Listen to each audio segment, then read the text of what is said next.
وَاضْرِبْ لَهُم مَّثَلًا رَّجُلَيْنِ جَعَلْنَا لِأَحَدِهِمَا جَنَّتَيْنِ من أعناب وحففناهما بنخل وجعلنا بينهما زرعا۔ اور اے پیغمبر ان لوگوں کے سامنے ان دو آدمیوں کی مثال پیش کرو جن میں سے ایک کو ہم نے انگوروں کے 2 باغ دے رکھے تھے اور ان کو کھجور کے درختوں سے گھیرا ہوا تھا اور ان دونوں باغوں کے درمیان کھیتی لگائی ہوئی تھی۔ كلتا الجنتين آتت أكلها ولم تظلم منه شيئا وفجرنا خلالهما نهرا۔ دونوں باغ پورا پھل دیتے تھے اور کوئی باغ پھل دینے میں کوئی کمی نہیں چھوڑتا تھا، اور ان دونوں کے درمیان ہم نے ایک نہر جاری کر دی تھی۔ وَكَانَ لَهُ ثَمَرٌ فَقَالَ لِصَاحِبِهِ وَهُوَ يُحَاوِرُهُ أَنَا أَكْثَرُ مِنكَ مَالًا وَأَعَزُّ نَفَرًا۔ اور اس شخص کو خوب دولت حاصل ہوئی تو وہ اپنے ساتھی سے باتیں کرتے ہوئے کہنے لگا کہ میرا مال بھی تم سے زیادہ ہے اور میرا جتھا بھی تم سے زیادہ مضبوط ہے۔ وَدَخَلَ جَنَّتَهُ وَهُوَ ظَالِمٌ لِّنَفْسِهِ قَالَ مَا أَظُنُّ أَن تَبِيدَ هَٰذِهِ أَبَدًا۔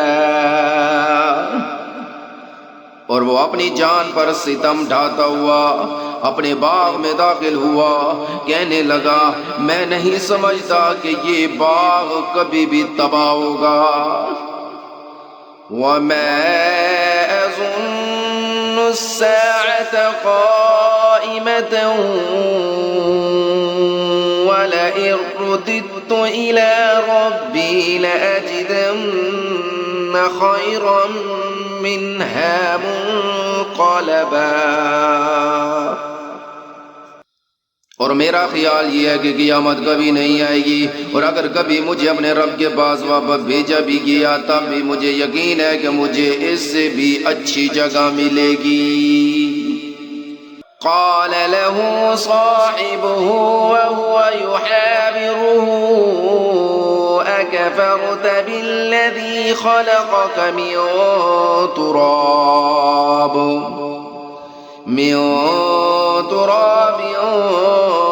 ثم من نطفة ثم سواك رجلا۔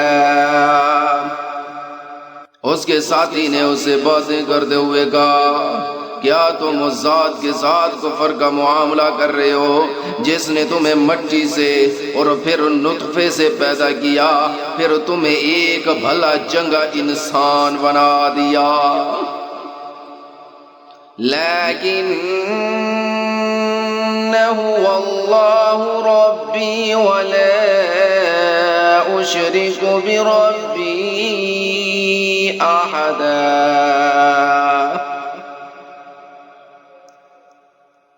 جہاں تک میرا تعلق ہے میں تو یہ عقیدہ رکھتا ہوں کہ اللہ میرا پروردگار ہے اور میں اپنے پروردگار کے ساتھ کسی کو شریک نہیں مانتا۔ وَلَوْلَا إِذْ دَخَلْتَ جَنَّتَكَ قُلْتَ مَا شَاءَ اللَّهُ لَا قُوَّةَ إِلَّا بِاللَّهِ إِن تَرَنِ أَنَا أَقَلَّ مِنكَ مَالًا وَوَلَدًا اور جب تم اپنے باغ میں داخل ہو رہے تھے اس وقت تم نے یہ کیوں نہیں کہا تھا کہ ماشاء اللہ لا قوت الا باللہ، جو اللہ چاہتا ہے وہی ہوتا ہے، اللہ کی توفیق کے بغیر کسی میں کوئی طاقت نہیں۔ اگر تمہیں یہ نظر آ رہا ہے کہ میری دولت اور اولاد تم سے کم ہے، فَعَسَى رَبِّي أَن يُؤْتِيَنِ خَيْرًا مِّن جَنَّتِكَ وَيُرْسِلَ عَلَيْهَا حُسْبَانًا مِّنَ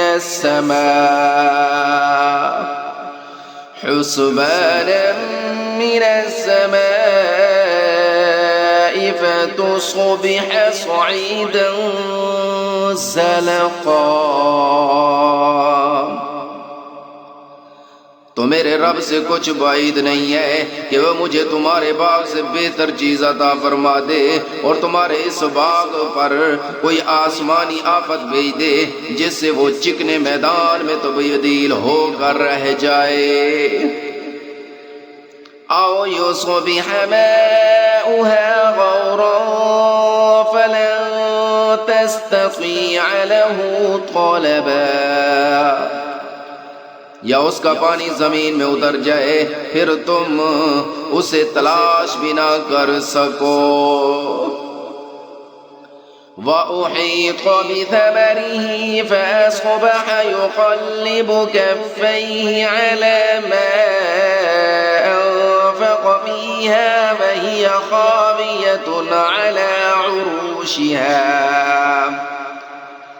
على عروشها ويقول يا ليتني لم أشرك بربي